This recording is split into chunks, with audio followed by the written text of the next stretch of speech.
ఏమిటి అట్లా చూస్తున్నారు? ఏమీ లేదు. ఎంతో కాలంగా నేను ఊహించుకుంటున్న అందాల బొమ్మ ఇప్పుడు నా కళ్ళ ముందు. ఏ కాటుక కన్నులలో కరుణా సముద్రం కనిపిస్తుందో, ఏ నవ్వుల్లో పువ్వులు వికసిస్తాయో అటువంటి అందాల బొమ్మ. ఏమండి, ఇవాళ మీ బొమ్మ గీసేస్తాను. మీ యజమానురాల బొమ్మ తర్వాత. అమ్మ బాబోయ్, ఇంకేమైనా ఉందా? అసలే ఆమెకి ముక్కు మీద కోపం. మిమ్మల్ని దయగా చూడదా? అయ్యో రామ, డబ్బుండే వాళ్ళ దగ్గర దయ ఎందుకుంటుందండి? అసలు ఈ ధనవంతుల మీద నాకు సదభిప్రాయమే లేదండి. చాలా డబ్బు అడిగేస్తాను. అడగండి, డబ్బు అడగండి. అడిగేస్తాను. నాకే 20 రూపాయలు అడిగేస్తాను. 20 రూపాయలా? ఏ ఎక్కువ? పోనీ మీరు చెప్తే కొంచెం తగ్గిస్తాలేండి. తగ్గించడం ఎందుకండి? 1000 రూపాయలు అడగండి. 1000 రూపాయల? 1000 రూపాయలు నాకు ఎవరిస్తారు చెప్పండి. నేస్తా? కాదు కాదు, మా రాణమ్మ గారితో చెప్పి ఇప్పిస్తాను. ఏమండి, నేను చాలా భేదవాడిని. ఈ ఉన్న వాళ్ళ దగ్గర నన్ను పరిహాసం చేయకండి. చూడండి నా గుండె ఎలా దడదడ కొట్టుకుంటుందో. తమాషా కాదండి, నిజంగానే. మీకెందుకు, మీరు ఊరుకోండి, నేను ఇప్పిస్తాగా. నా మాట వినండి ఆశాదేవి గారు.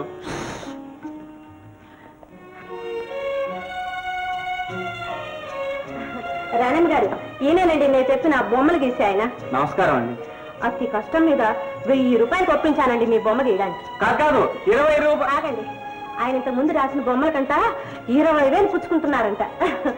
ఏమండి, అమ్మగారు ఎక్కడ కూర్చోవాలి? ఎక్కడైనా సరే. రండి అమ్మగారు, రండి రండి.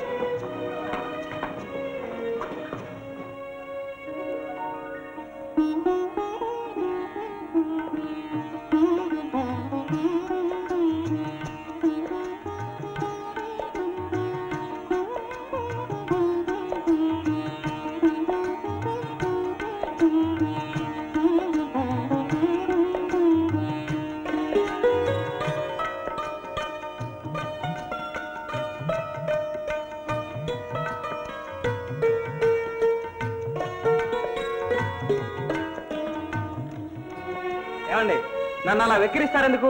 మీరు ఇలా రకరకాలుగా పోజులు మారుస్తుంటే మీ బొమ్మ రాయటం నా వల్ల కాదు. మీరు సరిగా కూర్చుంటేనే కానీ మీ బొమ్మ నేను రాయలేనండి. అసలు నాకు బొమ్మే వద్దు. ముందు మా ఆశ బొమ్మ రాయండి. ఆశ, ఇలా రా. రాణమ్మ గారు, నాకెందుకండి బొమ్మ? యజమానులు చెప్పిన మాట ఎదురు చెప్పకూడదు. ఏమండి, ఆవిడ బొమ్మ రాయండి. అయ్య బాబోయ్, ఇంత కోపిష్టి మనిషి దగ్గర కొలువే మీరు ఎలా వేగుతున్నారండి ఈవిడితో? అవునండి, దానికి కోపం జాస్తి. రాణమ్మ గారికి కోపం జాస్తి అండి. అయినా ఏం చేయని చెప్పండి. మా నాన్నేమో చిన్నప్పుడే పోయాడు. ఉన్న అమ్మ కాస్త జబ్బుతో మా ఊళ్ళో మంచాన పడుంది.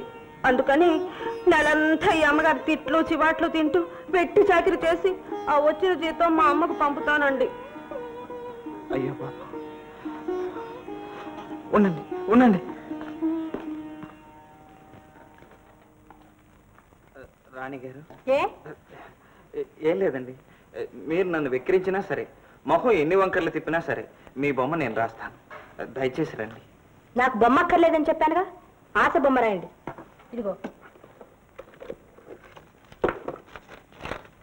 మీరు అడిగిన డబ్బు. ఏమిటలా చూస్తారు? తీసుకువెళ్ళండి.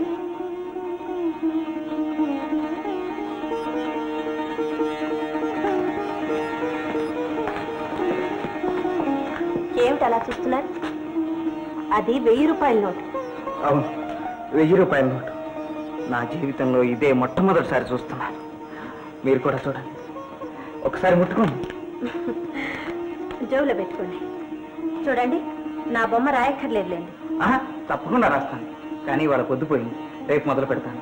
ప్రతిరోజు అదే వేళకు వస్తాను. సరే.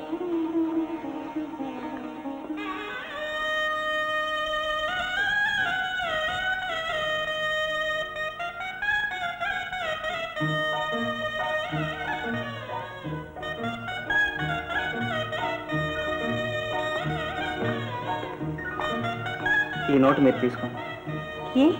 మీ అమ్మగారికి పంపించండి. అవసరం లేదండి. చాలా అవసరం, మీ అమ్మగారి ఆరోగ్యం కోసం. అమ్మ అనే 2 అక్షరాలే కానీ అమ్మ ఆదరణ ఎటువంటిదో ఎరగని బ్రతుకులాలి. ఉన్న అమ్మని కాపాడుకోవటం మీ విధి. మీ అమ్మగారికి వెంటనే పంపించండి. అక్కర్లేదండి, నేను రాణమ్మ గారిని అడిగి తీసుకుంటా. అరకండి. గొప్పవారిని అప్పడిగితే మనకు మిగిలేది అవమానం ఒక్కటే. మరి మీ అప్పు? నాకు అప్పిచ్చే అర్హత లేదు, మీకు తిరిగి ఇవ్వవలసిన బాధ్యత లేదు. మనిషికి మనసు, మనసుకు కరుణ, ఇంతే మనిషి కర్తవ్యం. తీసుకోండి.